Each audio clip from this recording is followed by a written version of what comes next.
Bismillahirrahmanirrahim. Assalamualaikum warahmatullahi wabarakatuh.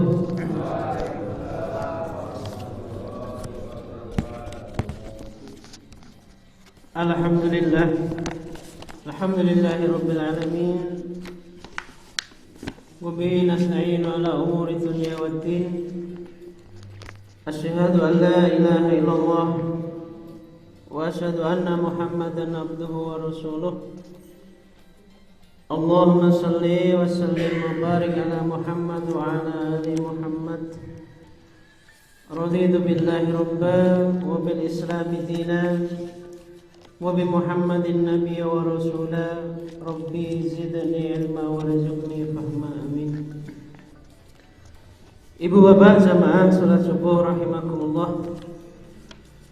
Saderipun kaula ajaken matur semoga sarengan kalau dirayakan ngaturaken ras puja saha syukur wonten ngarsa dalem Allah Subhanahu wa taala nggih awit saking limpahan rahmat taufik hidayah saya inayahipun sesarengan kita saged nindakaken sebagian kewajiban kita selaku hamba dumateng Khalik.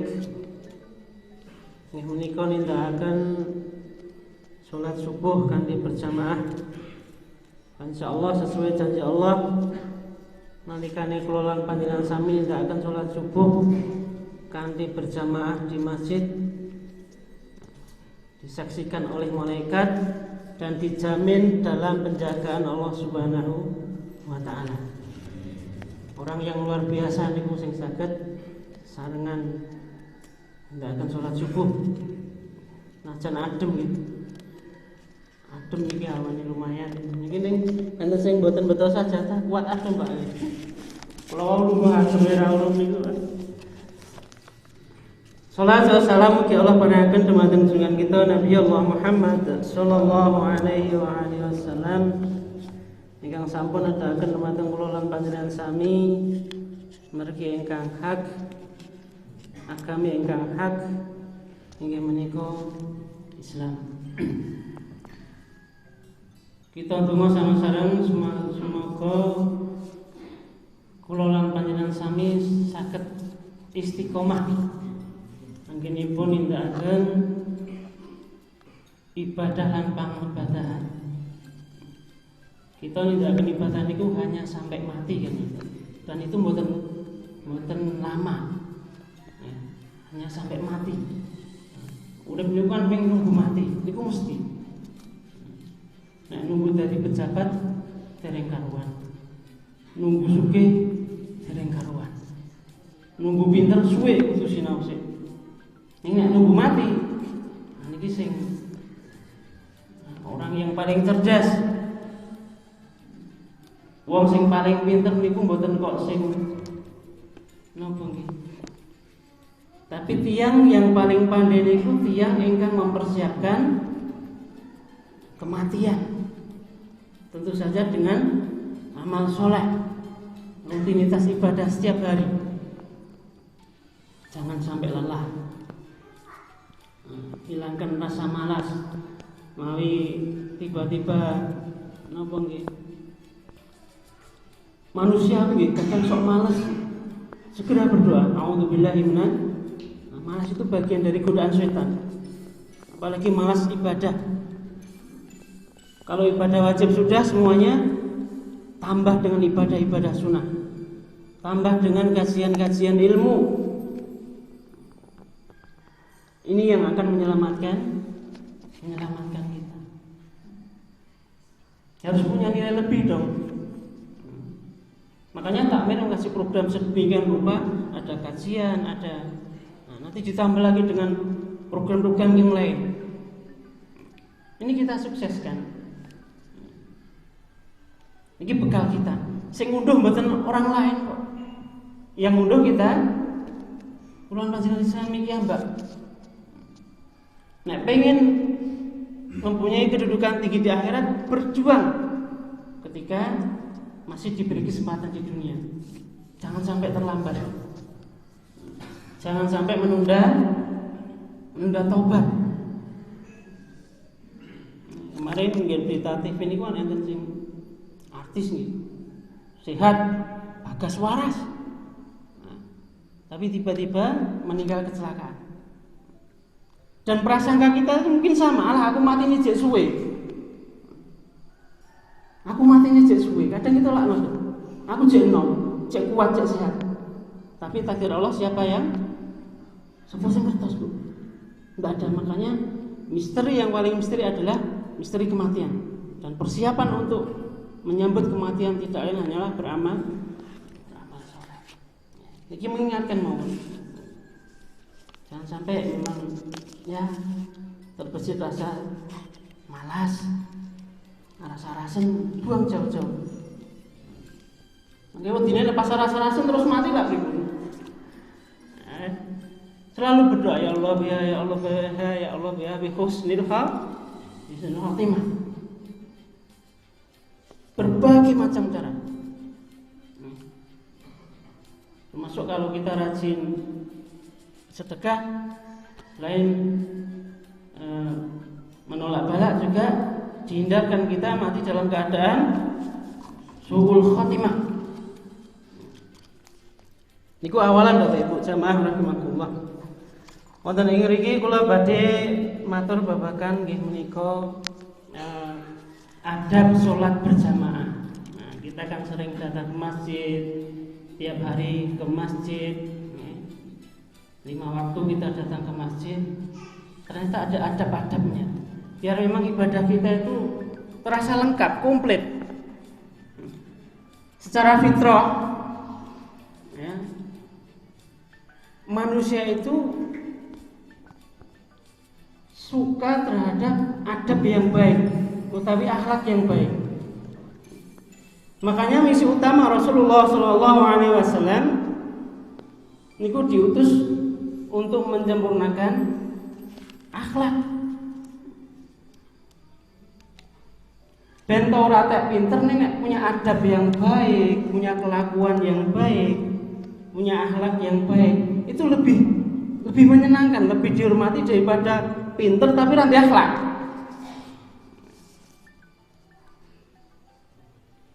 Orang lebih cenderung pada bento ora pati sugih misalnya. Biasa-biasa wae, tapi punya adab yang baik, punya akhlak yang baik, itu lebih disukai sama manusia daripada orang yang tidak punya adab, punya akhlak. Akhlak itu kan mencerminkan nilai sopan santun misalnya. Perilaku yang baik,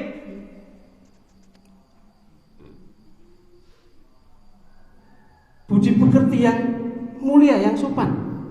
Kita harus belajar itu harus punya adab. Bagaimana adab kita terhadap orang tua misalnya. Bagaimana adab kita terhadap sesama tetangga. Bahkan kepada anak kecil ada adabnya. Dan ini harus kita perhatikan.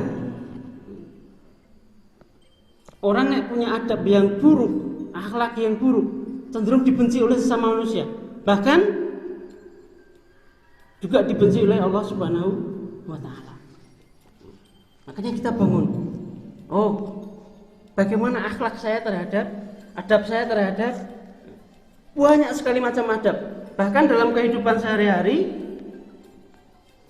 wonten adab berpakaian, adab memakai sepatu, adab makan minum, adab ketika kita bepergian. Begitu lengkapnya Islam ini, sampai adab untuk ke kamar mandi pun diatur. Demi Allah, tidak ada agama yang lebih lengkap, yang lebih komplit, yang mengatur segala hal kecuali Islam. Dan ini kalau kita terapkan sudah luar biasa, banyak sekali. Bahkan Imam Malik mengatakan, pelajarilah adab sebelum mempelajari ilmu. Jadi beradab dulu baru belajar. Nek seranti akhlak, Nek zaman saiki kan WA niku netizen ndak punya akhlak. Kata-katanya kotor. Orang diunggah-ungguh, nek Jawa lak ngoten nggih. Apalagi orang Jawa itu sangat mendidikan adab niku wau. Sekarang kan mulai luntur. Cah cilik wis ora mudeng basa. Nah, sekarang bahasanya bahasa Indonesia masih. Nah, itu banyak kan lak ngoten. Makanya anak-anak kecil diajari basa. Sekarang bahasa Indonesia semua ya. Tadi di dhuwur adik malah muduk.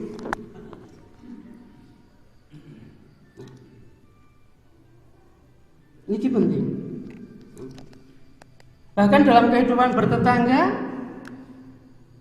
nek di tetangga sing tutur katane apik, akhlake apik, sopan, ayem nggih. Nek di tetangga kata-katane tajem. Pendak ngendika nglarake wong. Sak pola-polae kok gawe gelo, cenderung dimusuhi. Dan ingat, nek tiyang menika gadah 1000 teman itu terasa sedikit.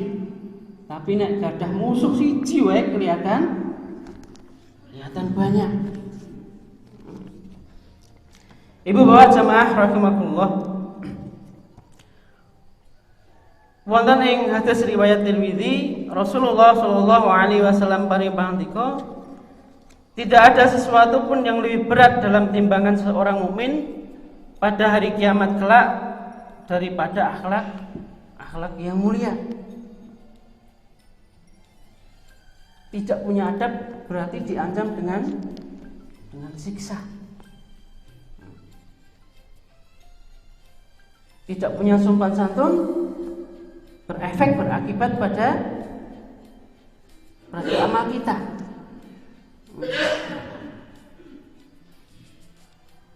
Tidak punya sopan santun berefek pada kemuliaan kita. Kalau sampaikan alah pinter koyo tapi ora di sopan santun. Sak karepe dhewe. Bendina ning masjid ya ora ndek akhlak. Kadang gitu masyarakat. Nah, penting sekali akhlak adab ini. Jamaah rahimakumullah, wonten beberapa hal yang mestinya saged kita tindakaken ketika kita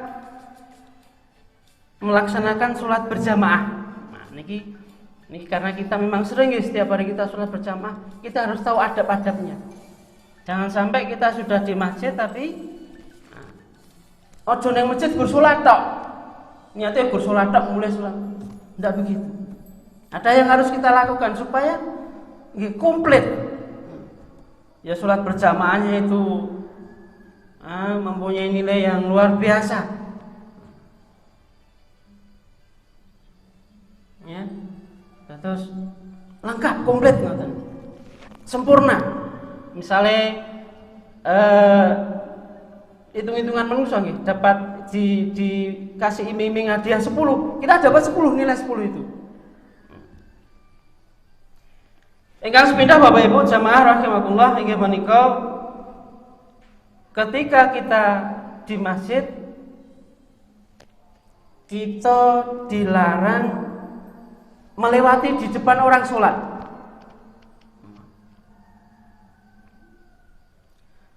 Rasulullah Shallallahu Alaihi Wasallam wonten ing hadis riwayat Bukhari dan Muslim paring pangandika, seandainya orang yang lewat di depan orang yang sholat mengetahui dosa sing bakal ditanggung,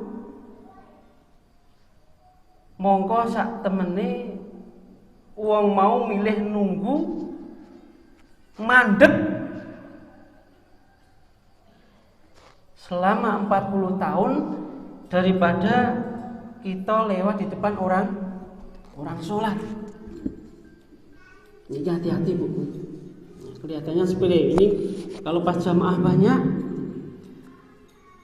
Makanya sing terbaik niku sebetulnya nggih untuk masjid-masjid yang ideal itu karpet sop pertama.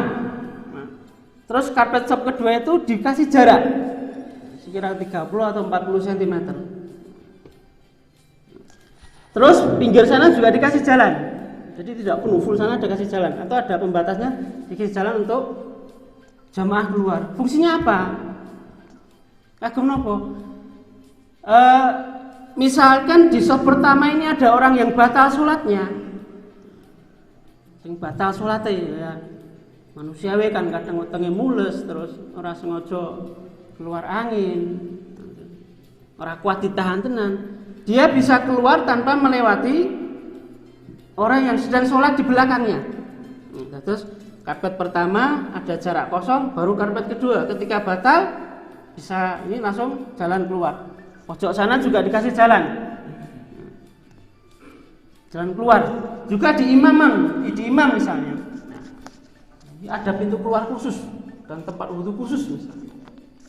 Itu idealnya gitu. Tapi mboten maksa. Misalnya memang belum ya, nek rumangsa pas salat kok kepentut, ditahan mawon gitu. Ampun ditahan. Atau kalau lebih ya ngentut rapane nunggu. Jangan kemudian malah lewat di depan orang sholat. Tidak apa-apa, karena itu udzur syar'i yang dibenarkan agama, tidak masalah. Terus, ini jadi jangan sampai kita juga kalau pas sholat sunnah misalnya, kalau kita kan punya sajadah nih, sajadah ini kan bentuk batas. Jadi dengan sholat sunnah, mboten betul sajadah. Niku yang baik niku depannya sepanjang kita sujud depannya dikasih tanda. Sutroh.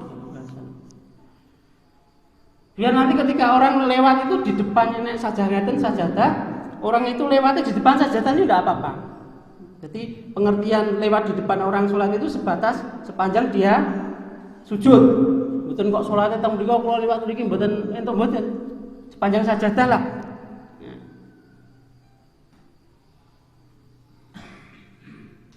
Digatasi nggih Bapak. Nah, tentang masalah ini. Kadang orang kan nek dereng ngertos yang saya ada orang sholat liwat ning ngarepe nyantai wae kan. Nah, kalau kita longgar, tapi kalau di tempat panjenengan musafir misalnya, itu harus ada pembatas biar ngasih tanda orang tahu, oh kita itu sholat di sini, tolong jangan lewat depan kita sedang sholat. Niku yang pertama Bapak Ibu.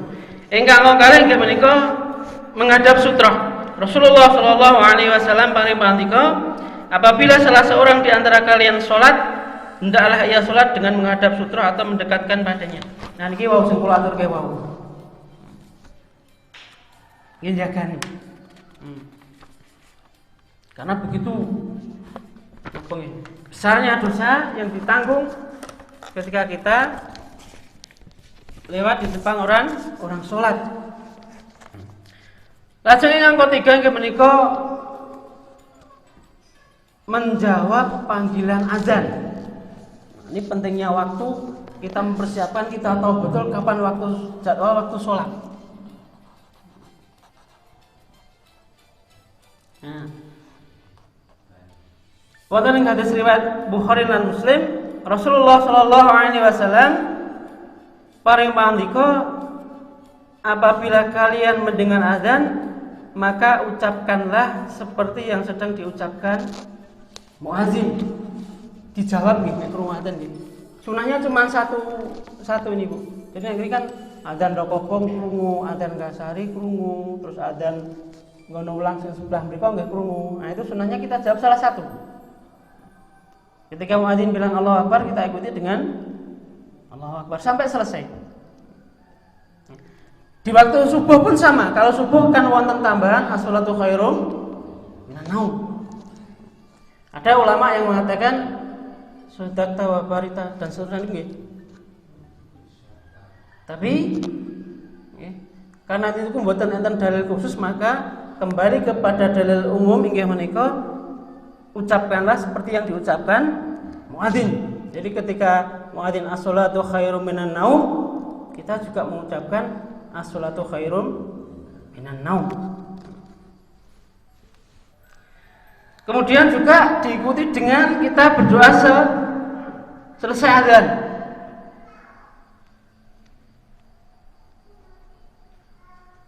Allahumma rabbati ta'wati tamah. Ini boleh. Atau juga doa yang lain yang diajarkan oleh Rasulullah sallallahu alaihi wasallam, asyhadu an la ilaha illallah wahdahu la syarikalah wa anna Muhammadan abduhu wa rasuluh, raditu billahi rabba wa bi Muhammadin nabiyyu wa rasulah wa bil islami dina. Napa jaminanipun? Nggih. Akan mendapatkan ampunan dosa. Termasuk sing mboten adzan nggih, niki mboten khusus sing adzan tok. Boleh pilih doa salah satu atau dibaca dua-duanya juga boleh. Mudahnya Islam nggih. Guru melu ngewangi jawab muadzin karo ndonga dosane diampuni. Nah, makanya kalau dengar adzan itu budaya yang bagus itu kan berhenti dalam segala aktivitas. Dengarkan azan berarti kita mengikuti ucapan muadzin dulu. Langsung Bapak Ibu, kita juga harus bisa memanfaatkan waktu antara azan dan iqamah. Salah satu waktu yang mustajab untuk berdoa kepada Allah Subhanahu wa taala baina adzan wal iqamah. Dalam hadis dikatakan ketika hendak didirikan sholat jamaah. Nah, ini para ulama tafsir mengatakan inggih menika baina adzan wa iqamah. Nah, dukunnya bebas. Sakarep kula lan panjenengan sami. Nah, niki makanya sebetulnya ketika dengar adzan bergegas segera kita masjid. Datang ke masjid, sholat sunnah. Kalau rumahnya dekat mah bisa sholat sunnah di rumah ya. Tapi kalau rumahnya jauh mendingan kita langsung ke masjid mawon.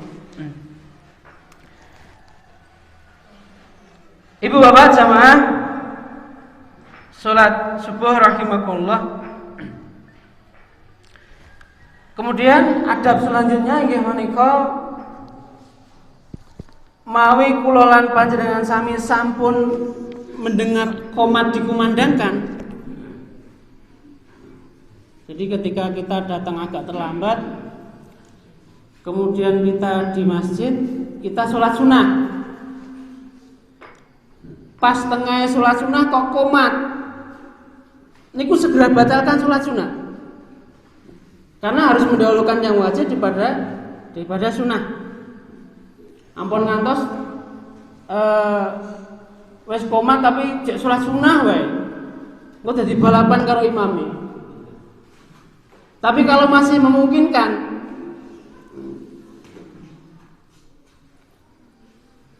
kita lanjutkan sholat sunnahnya. Makanya salah satu fungsi dikasih jadwal itu kan biar jamaah kita itu kadang ya. Jadi beradzan itu memang kita harus nunggu jamaah dulu. Dan juga yang perlu kita ketahui bahwa iqamah itu sebetulnya hanya imam. Kalau adzan itu hanya muadzin, misalnya aku silah adzannya rada itu hanya muadzin tidak masalah. Tapi kalau qomat itu hanya imam. Jadi misalnya teng mriki Babe Sukri pun rawuh nek Babe Sukri rung ngendika komatono, sebenarnya belum boleh. Kalau tidak ada kesepakatan gitu. Karena ini sudah ada kesepakatan jam, makanya. Tapi yang jelas haknya muadzin adalah adzan itu haknya muadzin dan qomah itu hanya imam. Tapi karena sudah kesepakatan ada jam itu. Nah, itu berarti memang imam sudah mengatakan secara tidak langsung pun wis dit komatono. Ngoten nggih.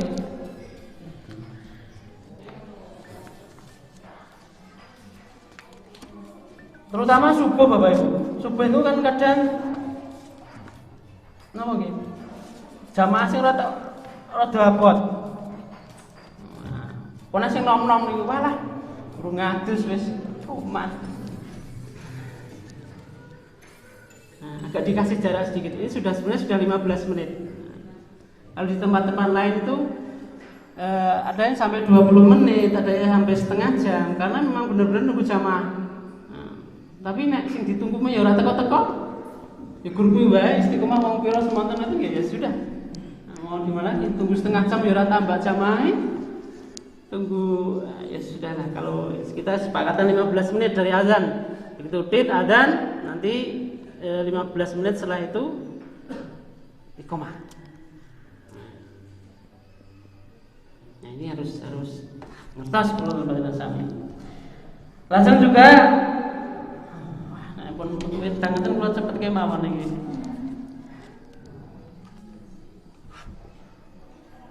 Yang sering datang agak terlambat, tidak usah tergesa-gesa datang ke masjid. Maksudnya kalau wis komat, ya lagi metu kau omah, bila ada ajan yang tidak usah melayu-melayu gitu. Datang dengan pelan-pelan, tidak boleh tergesa-gesa. Ini bagian adab dari kita sholat berjamaah. Nah, ini juga yang ditentukan Rasulullah. Ya wis mlakukanlah telat sithik ra apa. Aja telat nek subuh niku telat 3 rakaat pun biar nggih. Maghrib salat aku Mas Bu pira Mas Bu 3 rakaat. Aku salat subuh jam 6 bae Mas. Ini. Kemudian raih sop pertama. Harusnya kan sop pertama itu jadi rebutan. Ning nek kadang mboten iku wae maju malah disurung-surung. Padahal yang paling utama ini untuk laki-laki sop pertama ini. Nenggon video TV ini kok nggih. Begitu dibuka lawangnya niku wah langsung golek sop pertama. Nek kula nek teng banyak masjid mboten mriki nggih. Alah kok sik ada nyanti sik. Orang komat kok sik dikasih. Maka sing laki-laki kalau ada adik-adik yang belum balik kok sholat di depan, diarahkan ke belakang mawon, enggak apa-apa. Memang sunahnya seperti itu. Kalau ibu-ibu sop paling utama gimana kok paling belakang. Terus kalau adik-adik itu disuruh depan aja, ngarep niku mungkin aja diwalik nggih. Nah, bapak-bapak niku terutama lah jorok-jorokan niku ngarep. Aku tak beri gawe ngono. Jangan. Kalau begitu datang langsung ambil sop terdepan.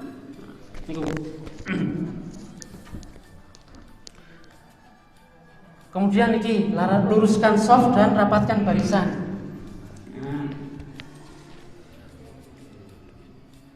Kadang yang saya mungkin sajadah yang gede-gede itu bikin kita justru melombarkan sop. Padahal salah satu bentuk sempurnanya kita bersolat berjamaah dan meluruskan sok. Kadang memang yang saya Babe Sukri kadang sok bahasanya apa nih? Sok ngandani ayo Mas dirapet itu. Nah ini bagus untuk menyempurnakan sholat jamaah kita. Nah mudah saja tak macam gede-gede Pak. Kegedean ini kemarin jaraknya itu nih. Harusnya kan kaki itu rapat ya tuh.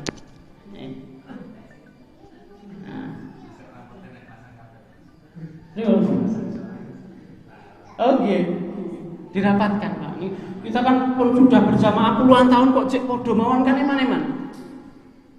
Wes sholat jamaah 40 tahun. Nah, kemarin kan PPM tidak masalah ya, karena PPM itu kita taat kepada pemerintah kan. Tapi sekarang kan sudah boleh dirapatkan, aktivitas sudah mulai normal, makanya ayolah Bu, berubah.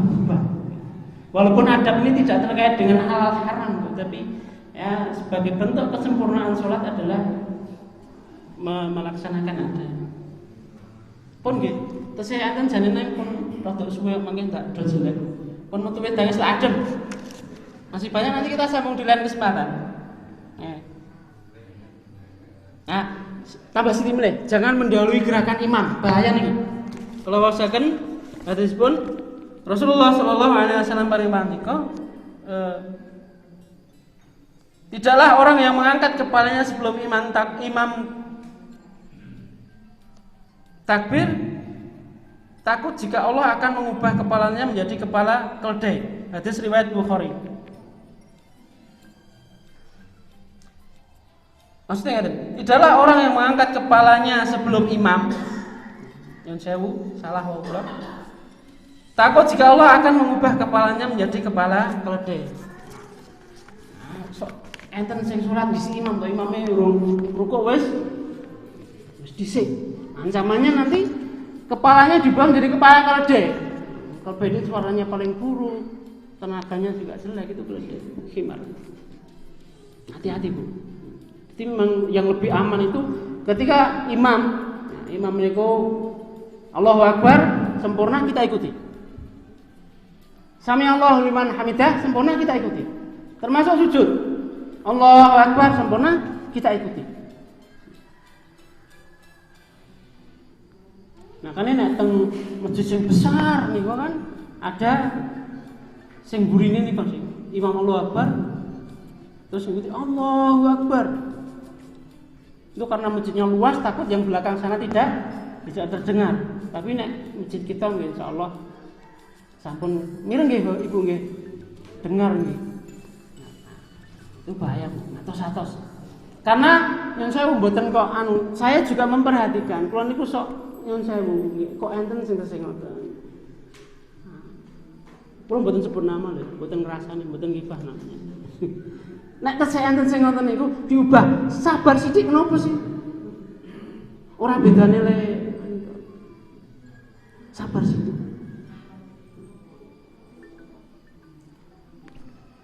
Dan imam juga mestinya antara gerakan dan ucapan itu sempurna. Ideal. Kadang Allahu Akbar imam cek ngadeg, mau mis basuh drosor kabeh.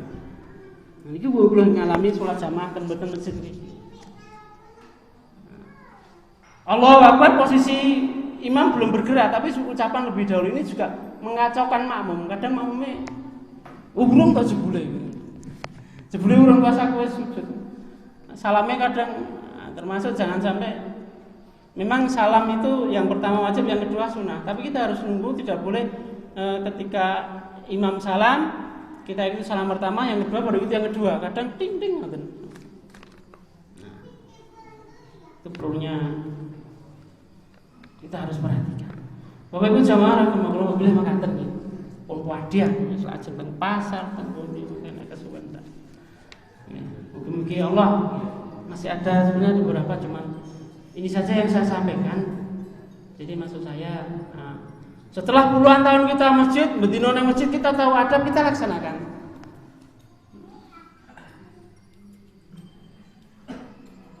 Jangan nang masjid mboten betahan nggih. Nang masjid keur salat ting terus mulai, ndak ada zikir, ndak ada doa, ya Allah. Seburu-buru apa kita mengejar yang lainnya, padahal sholat ini hal yang paling penting harus kita perhatikan. Makaten Bapak Ibu, kirang langkung nyuwun pangapunten bila taufik wal hidayah. Assalamualaikum warahmatullahi wabarakatuh.